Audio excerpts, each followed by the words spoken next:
এই উপমহাদেশের ইতিহাসে দুটি নাম স্বাধীনতাকামী মানুষের কাছে চিরঘৃণিত: মীর জাফর আলী খান ও কাজী লেনদুব দর্জি। একদিকে ১৭৫৭ সালে বাংলার পতন, অন্যদিকে ১৯৭৫ সালে সিকিমের স্বাধীনতার অবসান। উভয় ঘটনাই অভ্যন্তরীণ বিশ্বাসঘাতকতার ফল। সিকিমের গল্পটি শুধু একটি দেশ হারানোর নয়, এটি একটি জাতির বিশ্বাসের অপমৃত্যুর দলিল। আর এই বিশ্বাসঘাতকতার প্রতীক হয়ে ওঠেন লেনদুব দর্জি, যিনি ভারতের মদদে স্বাধীন সিকিমকে প্রহসনমূলক গণভোটের মাধ্যমে ভারতের করতলে তুলে দেন।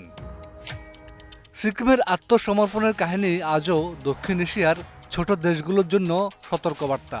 এটি প্রমাণ করে বৃহৎ রাষ্ট্রের স্বার্থে অভ্যন্তরীণ রাজনীতিকে কিভাবে ব্যবহার করা হয়, কিভাবে স্বাধীনতা ও সার্বভৌমত্ব মুছে যায়।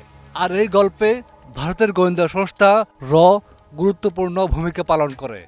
১৯৭১ সালেই পরিকল্পনা করা হয় সিকিম দখলের, যার বাস্তবায়ন ঘটে ১৯৭৫-এ।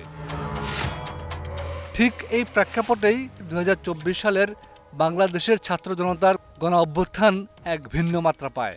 শেখ হাসিনার স্বৈরাচারী শাসনের পতনের পর যখন দেশ চরম অনিশ্চয়তার মুখোমুখি, তখন তিনি ভারতের জাতীয় নিরাপত্তা উপদেষ্টা অজিত দোভালকে ফোন করে সামরিক হস্তক্ষেপ কামনা করেন। ভারতের পরিকল্পনা ছিল হাসিনাকে পুনর্বহাল করা, যেমনটি তারা করেছিল সিকিমের লেনদুব দর্জির মাধ্যমে।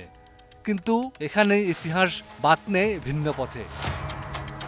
কেসারের শেকড় থেকে শিখরে। এই ভিন্ন পথের নাম ডক্টর মোহাম্মদ ইউনূস।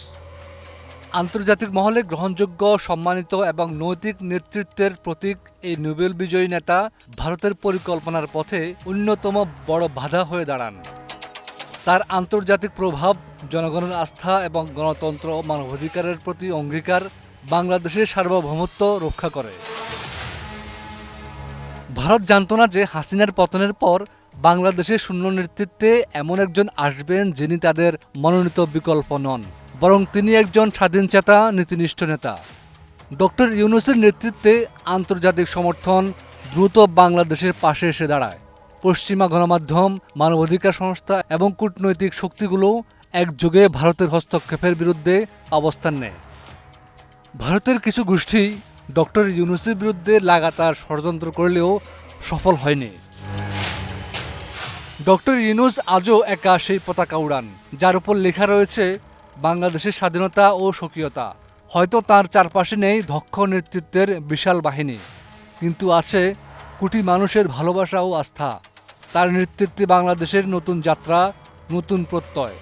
ইতিহাস তাকে মনে রাখবে লেনদুপের প্রতিক্রিয়া হিসেবে। একজন সত্যিকারের দেশপ্রেমিক, যিনি নিজের নয়, জাতির মুক্তিকে অগ্রাধিকার দিয়ে যাচ্ছেন। এটি শুধু একটি রাজনৈতিক পরিবর্তনের গল্প নয়, এটি দক্ষিণ এশিয়ায় সাম্রাজ্যবাদের ছায়া থেকে বেরিয়ে আসার একটি প্রতীকী বিজয়, যার নাম ডক্টর মোহাম্মদ ইউনূস। হাফিজুল্লাহ, ২১শে টেলিভিশন।